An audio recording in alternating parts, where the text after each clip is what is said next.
¿Qué intereses económicos y políticos deben estar en juego para que un medio de comunicación como New York Times se preste para publicar información falsa?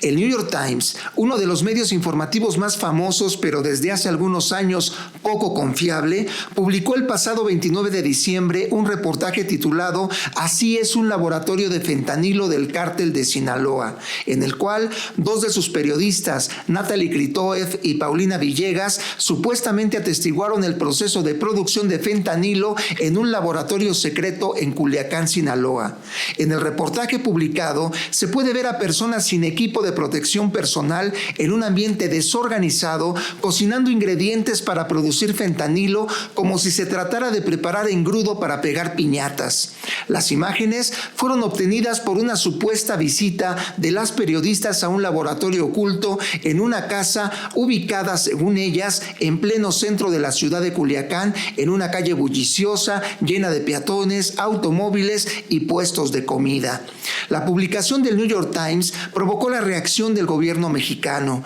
La presidenta Claudia Sheinbaum expuso que este reportaje era poco creíble, debido a que el manejo de las sustancias que se requieren para producir fentanilo son altamente tóxicas. Para apoyar su argumento, la doctora Sheinbaum solicitó especialistas de su equipo de trabajo para que explicaran los elementos científicos para desenmascarar la treta. Fue así como la audiencia no especializada nos enteramos que para fabricar fentanilo se requieren elementos técnicos más sofisticados, más que una simple estufa casera o del famoso juego de química Mi Alegría.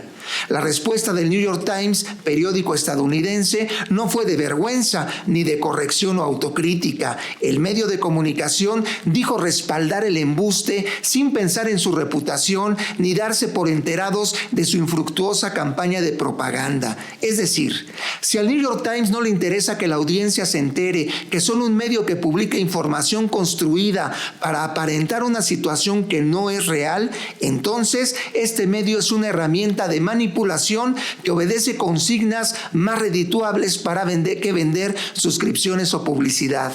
Pero ¿cuáles podrían ser estos intereses? En la historia del New York Times ya existen antecedentes de propaganda para popularizar ideas que legitimen acciones injerencistas, como por ejemplo la existencia de armas de destrucción masiva en un país que después fue invadido por Estados Unidos, noticia que fue desmentida y que obligó al medio a ofrecer disculpas. Otro caso publicado por el New York Times fue cuando el galardonado periodista Tom Golden infirió en un artículo que más parecía un trabajo escolar de secundaria que Andrés Manuel López Obrador recibía dinero del cártel de Sinaloa para sus campañas políticas. La nota, que comenzaba con una pregunta maliciosa, fue desmentida y obviamente generó el reclamo del presidente López Obrador, quien se pasó varios meses burlándose del prestigio del mercenario mal llamado periodista. ¿Será que el New York Times no cuenta con un equipo profesional de editores que le impidan a cualquier periodista malintencionado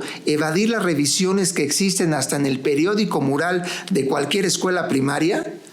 Lo más lógico es que seguramente tanto el medio como los editores y periodistas involucrados son tan corruptos que ya ni siquiera les importa su reputación, tal como por ejemplo le ocurre al periódico Reforma en México, medio de comunicación que gana más dinero por ser palero de la derecha que por vender suscripciones. Entonces, ¿cuál es el trasfondo de estas estrategias mediáticas? La respuesta la encontramos en los detalles. Veamos. Donald Trump encabeza un movimiento que pretende continuar con la agenda política de Estados Unidos, tanto demócrata como republicana, de tentar el poder a través de modelos económicos agotados que solo favorecen a unos cuantos, a pesar de existir elementos clave en el escenario actual de los Estados Unidos. Un problema financiero por la inversión del presupuesto en conflictos poco redituables, como lo es el de Ucrania, lo que al interior del país les ha provocado altos índices índices de marginalidad y desempleo,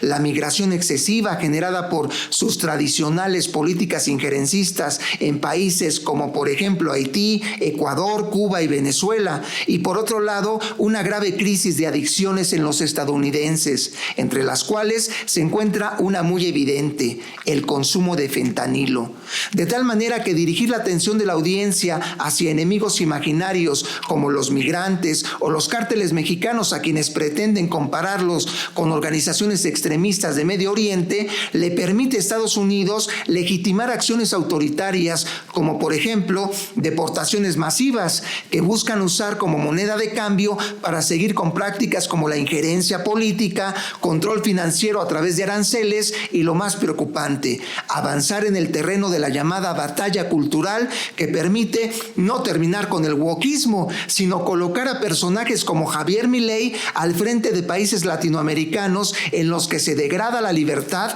al usarla como pretexto de discursos pseudo-libertarios que promueven el vasallaje hacia Estados Unidos y el fanatismo religioso, otro eje sistemático del control de las masas. En conclusión,